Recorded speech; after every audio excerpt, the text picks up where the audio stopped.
Okay, please sit. I want to ask you a question. Since you are interested in teaching, हाँ, मेरा सवाल है कि शिक्षा क्यों ज़रूरी है हमारे लिए? क्यों ज़रूरी है पढ़ना लिखना, शिक्षित होना? बताइए। टाइम ज़्यादा मत लीजिए और ज़्यादा मत सोचिए, जो दिमाग में आ रहा है उसी को बोल देना है। आस्था बोलिए। सर, एक पढ़ना हमारे लाइफ के लिए बहुत जरूरी लाभदायक होता है, लाभदायक जरूरी सर, है, क्योंकि हाँ। हमें डिसिप्लिन सिखाता है, रहने का, बात करने का तरीका, लोगों से मिलने का तरीका। एक पढ़ाई करना हमारे लाइफ का सबसे बेहतरीन तोहफा है जो हमें आगे बढ़ाता है। पढ़ाई की वजह से ही हम सबसे आगे अभी अगर शिक्षा न रहे तो कुछ भी न रहे। अब शिक्षा के लिए बहुत ज़्यादा ज़रूरी है हमारे लाइफ में, और हम सब यही चाहते हैं कि सब आगे बढ़े। देश बढ़ रहा है तो बच्चे भी पढ़े लिखे और कुछ बने, डॉक्टर इंजीनियर बने। Yes yes, very good, right answer. और आपने क्वेश्चन सुना और जवाब देते गए, सही जवाब दिए। मानो कि कभी हम आंसर लिखते हैं ना तो हमारे पास सोचने के लिए टाइम रहता है, उसके बाद हम आंसर लिखते हैं, लेकिन अभी तो आपके पास सोचने का भी टाइम नहीं था, फिर भी आपने अच्छा जवाब दिया है। ओके, आप भी बोलिए कुछ, क्यों ज़रूरी है हमारे लिए शिक्षा? सेल्फ डिफेंस के लिए। सेल्फ डिफेंस मतलब आत्मरक्षा।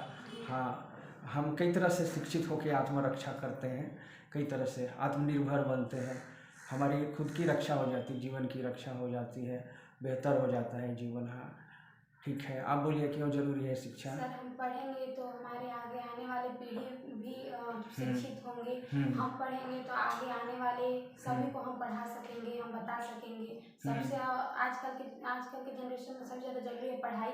पढ़ाई से ही हर चीज़ जुड़ी हुई है। हाँ हाँ, सही जवाब है, सब चीज़ पढ़ाई से ही जुड़ा हुआ है। इसी तरह से हम लोग डिस्कस करेंगे आने वाला टाइम में, वो आपके ग्रोथ के लिए।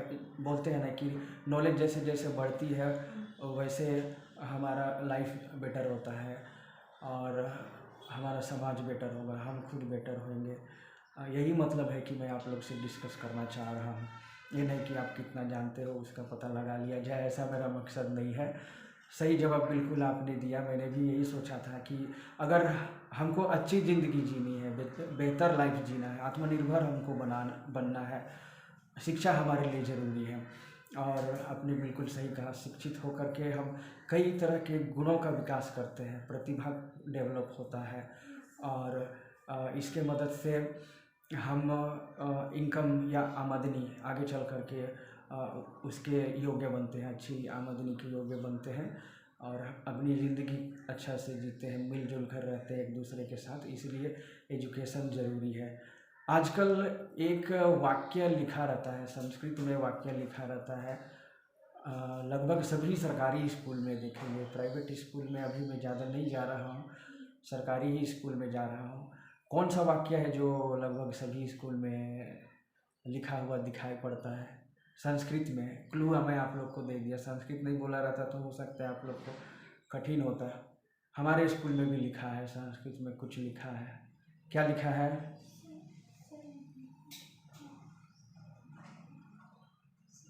बताइए, जो भी मन में आ रहा है या ध्यान में आ रहा है। ठीक है, मैं ही बता देता हूँ। बालक देवो भव। देखते हैं ना आजकल सभी सरकारी स्कूल में ये ज़रूरी कर दिया गया है, सरकार की तरफ से, शिक्षा विभाग की तरफ से ज़रूरी कर दिया गया है कि आप अपने स्कूल में बालक देवो भव लिखें। इसका मतलब क्या है? बालक देवो भव। आप लोग एक सुने हैं, उसी तरह से एक वाक्य है, बहुत फेमस वाक्य, टीवी में भी आता था, ये आजकल नहीं आ रहा है लेकिन पहले आता था इसी तरह से। सुने हैं? और कुछ अतिथि देवो भव नहीं सुने हैं? हाँ हाँ, आमिर खान पहले बोलता था ना, अतिथि देवो भव का ऐड में आते थे। हाँ, इसी तरह से मातृ देवो भव ऐसा भी बोलते हैं, पितृ देवो भव ऐसा भी बोलते हैं। इसका मतलब क्या है? अतिथि देवो भव मतलब क्या है? मेहमान भगवान के समान है। हाँ, तो उसी के जैसे हो गया कि बालक देव के समान है। क्यों कहा जा रहा है बालक देव के समान है? बालक देव के समान है या बालक को देव के समान होना चाहिए इसलिए बोल रहे हैं? किस लिए बोल रहे हैं? बालक को देव के समान इसलिए बोला गया है कि बच्चे ही आने वाले पीढ़ी के कर्णधार हैं। भविष्य है भविष्य देश के। हाँ देश। हाँ, इसकी व्याख्या कई तरह से किया जा सकता है, अलग अलग लोग अलग अलग ढंग से बोलेंगे। आप जो बोल रहे हैं वैसा भी कुछ लोग बोलेंगे कि बच्चे ही देश का भविष्य है, परिवार का भविष्य है, समाज का भविष्य है, इस तरह से बोल सकते हैं। हाँ, अब मेरे समझ में जो आ रहा है, मतलब मैं भी इस बारे में कई तरह से सोचा, आप लोगों ने ज़्यादा नहीं सोचा है, जो मन में आ रहा है वो बोल रहे हैं, लेकिन वो भी सही है। बालः देवो भव, इसका ट्रांसलेट करेंगे लिटरली तो मीनिंग होता है बालक देव के समान है। आपने कहा बिल्कुल देव के समान है, तो वो कई तरह से देव के समान है। जैसे अभी हम आप लोग एक देव की पूजा कर रहे हैं, उनका मंथ डिसाइड हो गया है, कौन सा देव है वो? किस आप गए थे ना, कल कहीं पे गए थे ना? हाँ, शिवपुर गए थे। हाँ, तो उनको आप देव बोलते हैं कि भगवान बोलते हैं? देव या भगवान? हाँ भगवान बोलते हैं। हाँ, लगभग बहुत ज़्यादा हम उस पर गहराई पे जाएं तो डिफरेंस निकल आएगा, पर नॉर्मली देव या भगवान एक ही समझ लीजिए। हाँ, शिव एक भगवान है या देव है, देवता मानते हैं। विष्णु और भी देव हैं इस तरह के, इंद्र देव बोलते हैं ना, कि देव भी है भगवान भी है। तो हम भगवान से हमारा किस तरह का संबंध है, भगवान से हमारा क्या लेना देना है, बोलने का मतलब।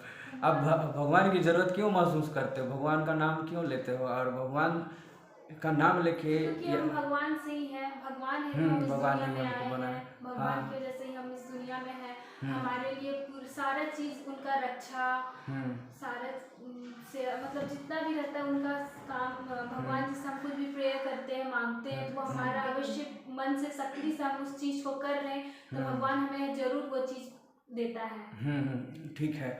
हाँ, बहुत भगवान से संबंधित बहुत सारे हम लोग पूजा अर्चना करते हैं, भगवान की पूजा करते हैं।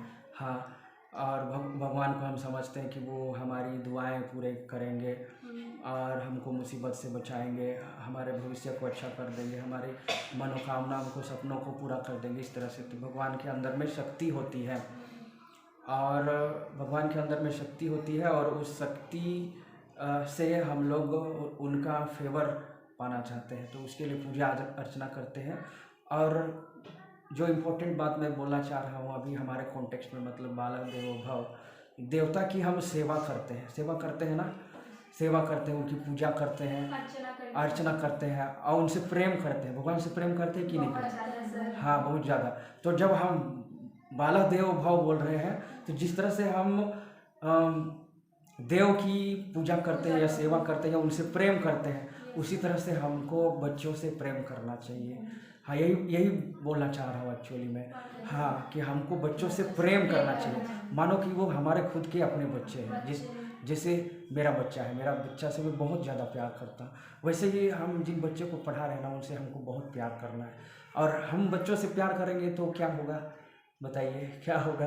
वो हमारी बात मानेंगे, वो हमें रिस्पेक्ट देंगे, हमारी हर एक चीज को, बताए हुए चीज को समझेंगे, अच्छी तरह से समझेंगे, हम जो पढ़ा रहे हैं उसको हर एक बात को समझेंगे। मानेंगे। हाँ, ये सब बातें हैं।